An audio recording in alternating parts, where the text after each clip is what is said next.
नमस्कार दोस्तों, फिर से स्वागत है आपका आपके ही चैनल, आपके ही यूट्यूब परिवार में। आज बड़ी इलायची की चर्चा करेंगे, साथ में जो नया माल खरीदा जा रहा है उसके बारे में भी आपको बताएंगे, पूरी जानकारी देंगे क्योंकि अभी प्रेजेंट टाइम में माल परचेज कर रहे हैं लोग। तो उसकी उसका उसका भाव भी देंगे आपको, और बाकी कुछ मंडियों की भी चर्चा कर लेंगे। लेकिन दोस्तों, चैनल पर नए हैं तो चैनल को सब्सक्राइब जरूर कर लीजिएगा और वीडियो को लाइक कर दीजिएगा। लगता हो शेयर के लायक है तो शेयर करना भी मत भूलिएगा। तो सबसे पहले मंडी के ऊपर चर्चा कर लेते हैं। तो कल मैंने देखा है कुछ मंडियों में अच्छी खासी गिरावट देखने को मिल रही है। कुछ मंडियों में, मेरा मतलब आप समझ चुके होंगे कि किस मंडी की मैं बात कर रहा हूँ। तो देखिए, ये गिरावट जो है ज़बरदस्ती की है, क्योंकि इस तरह की कोई गिरावट बिल्कुल भी कहीं पे भी भारत के किसी भी दूसरी मंडियों में नहीं है। ये गिरावट ज़बरदस्ती लाई जा रही है क्योंकि जिस जो भाव उन मंडियों में बोले जा रहे हैं उस भाव में तो माल खरीदा जा रहा है। कल की डेट की बात कर रहा हूँ, कल की डेट में खरीदा जा रहा है, आज की डेट में भी खरीदा जा रहा है।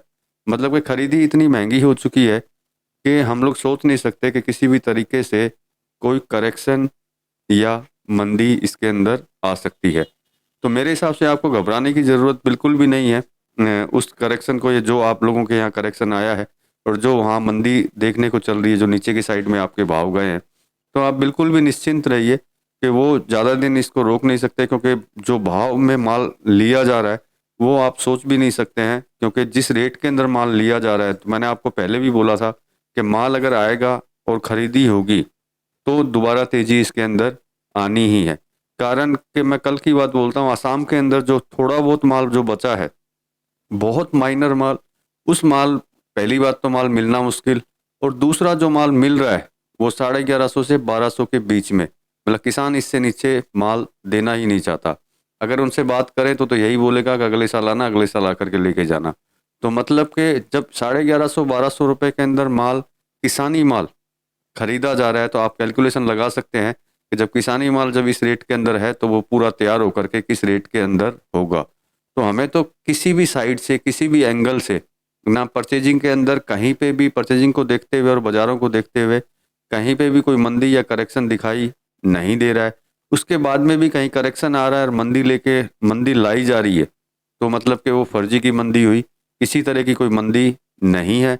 आप निश्चिंत रहिए, बिल्कुल भी किसी तरह की कोई टेंशन इसके अंदर नहीं है, क्योंकि जितना माल अभी परचेज होगा उससे मार्केट में तेज़ी ही बननी है। नीचे की साइड नहीं जाएगा, ऊपर की साइड ही जाएगा। क्योंकि आज का भाव मैं आपको 1150-1200 बोल रहा हूँ, ये समय जैसे जैसे निकलता जाएगा ये भाव किसानों की तरफ से और बढ़ते जाएंगे। नीचे की साइड बिल्कुल भी नहीं आएंगे, ये तेज़ी के अंदर ही चलेंगे। जैसे बहुत लोग बोल रहे हैं आवक बहुत ज़्यादा है, तो मुझे कहीं पे भी, जो मैं 3 दिन से, जब से कुछ कमेंट्स और कुछ व्हाट्सएप पे मैसेज मैंने देखे हैं कि आवक बहुत ज़्यादा है, तब से मैं लगा हुआ हूँ ये देखने के लिए कि आवक है कितनी ज़्यादा। तो देखिए, ये भी बिल्कुल बेकार बात है कि आवक बहुत ज़्यादा है। आवक है, डाउट नहीं है, उसके अंदर माल आ रहा है और आता भी रहेगा।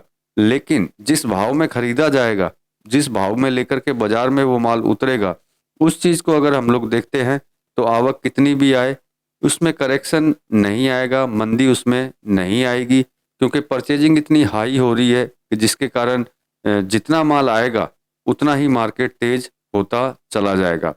अब देखिए, मैंने आपको पहले भी कुछ दिनों पहले आपको बोला था, अगर आपके पास 100 बैग है और आप 1000 बैग अगर बेचेंगे तो निश्चित है आप उसमें मंदी लेकर के आ सकते हैं।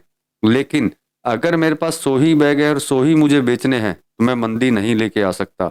इस चीज़ का तात्पर्य आप समझ सकते हैं कि मैं किस वजह से ये चीज़ बोल रहा हूँ आपको। क्योंकि जब मेरे पास 100 बैग है, बेचने में मेरे को 1000 बैग है, तो मैं कितनी भी मंदी लेके आ सकता हूँ, कितना भी करेक्शन लेकर के आ सकता हूँ, क्योंकि मेरी मर्जी है। क्योंकि बैग तो 100 ही हैं और बेचने मेरे को 1000 हैं, तो क्या फ़र्क पड़ता है मंदी लाने से। लेकिन एज पर एक्चुअल अगर ग्राउंड की बात करें तो किसी तरह की मंदी कहीं पे भी नज़र नहीं आ रही है। ये जो मंदी करेक्शन लेके आ रहे हैं ये बेफिजूल की है। किसी तरह का करेक्शन इसके अंदर हो नहीं सकता है, क्योंकि ये करेक्शन सिर्फ वहीं आ सकता है जहाँ पे 100 बैग के 1000 बैग, या 1200 बैग, 1500 बैग जिनको बेचने हो, वो ये करेक्शन लेके आ सकते हैं। लेकिन एज पर जिनके पास माल है फिजिकल, जिसको हाजिर बोलते हैं, अगर मेरे पास माल है, मैं मंदी लेके नहीं आ सकता, क्योंकि मेरी खरीदी ही इतनी है कि मैं उसको नीचे लेके ही नहीं जा सकता। जब मैं खरीदूंगा 1150-1200 में, तो 1200 में बेचूंगा कैसे, क्योंकि वो भी किसानी माल। तो मुझे कहीं से भी किसी भी तरीके से नहीं लगता है कि कोई करेक्शन या मंदी इसके अंदर आ सकती है। और जो भी मंदी अभी अगर लाई जाएगी किसी भी मंडी में, मैंने आपको जो बोला कुछ सेकंड पहले, वो वही मंदी लेके आ सकते हैं जिनके पास बैग 100 है और बेचेंगे 1000 बैग। तो वो आराम से लेके आ सकते हैं क्योंकि उनको माल नहीं बेचना, उनको कागज बेचने हैं। और जिनको कागज बेचने होते हैं वो मंदी कभी भी लेके आ सकते हैं। लेकिन फिजिकल वाले किसी भी कंडीशन के अंदर माल को नीचे की साइड नहीं लेके जा सकते, क्योंकि परचेजिंग इतनी हाई हो चुकी है। और मैंने आपको फिर बोला थोड़ी देर पहले कि जितना माल आएगा उतनी ही तेजी इसके अंदर बनेगी, क्योंकि परचेजिंग हाई होती चली जाएगी। आवक अभी प्रेजेंट टाइम में कितनी भी आए उससे कोई फर्क नहीं पड़ने वाला, क्योंकि हर आवक हर माल हाई रेट के अंदर खरीदा जाएगा। आप खुद विचार देख कर सकते हैं, जो मैंने अभी आपको बोला कि 1100 से 1150 से 1200 के बीच में कल माल परचेज कंटिन्यू हो रहा है। और उसमें भी जिसको अगर 1 टन माल चाहिए तो वो ढूंढ करके 100 kg निकाल पा रहा है। तो आप समझ सकते हैं कि 90% से भी ज़्यादा माल जो है ख़त्म हो चुका है। कुछ माल बचा है जिसको लोग ढूंढ ढूंढ के खरीद रहे हैं और इस रेट के अंदर खरीद रहे हैं। अब मंदी की बात जो मैंने बोली वही बात है कि भैया 100 लो 1000 बेचो और मंदी ले आओ। लेकिन जो फिजिकल के अंदर बैठे हैं उनको बिल्कुल भी घबराने की ज़रूरत नहीं है, क्योंकि एज पर जो ग्राउंड रिपोर्ट है उस रिपोर्ट के हिसाब से कहीं पे भी मंदी नज़र नहीं आ रही है। बाकी सबके अपने अपने विचार होते हैं। मेरे पास सिर्फ अपनी इन्फॉर्मेशन और जानकारी होती है जो मैं आपको देता हूँ। जो ये मेरी 2 दिन 3 दिन की जानकारी है कि कहाँ कहाँ से कितना कितना माल और किस रेट के अंदर बाइंग मतलब परचेज किया जा रहा है, वो मैंने आपको बता दिया।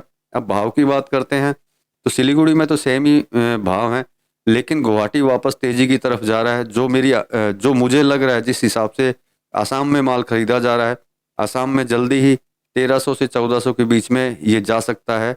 जल्दी मतलब बहुत जल्दी, क्योंकि जिस हिसाब से कल की परचेजिंग थी परसों की थी, मतलब रेगुलर 3 दिन से पिछले 3 दिन से लेके आज तक की जो परचेजिंग है उस परचेजिंग के हिसाब से ये रेट जो है बहुत ज़्यादा बढ़ सकते हैं।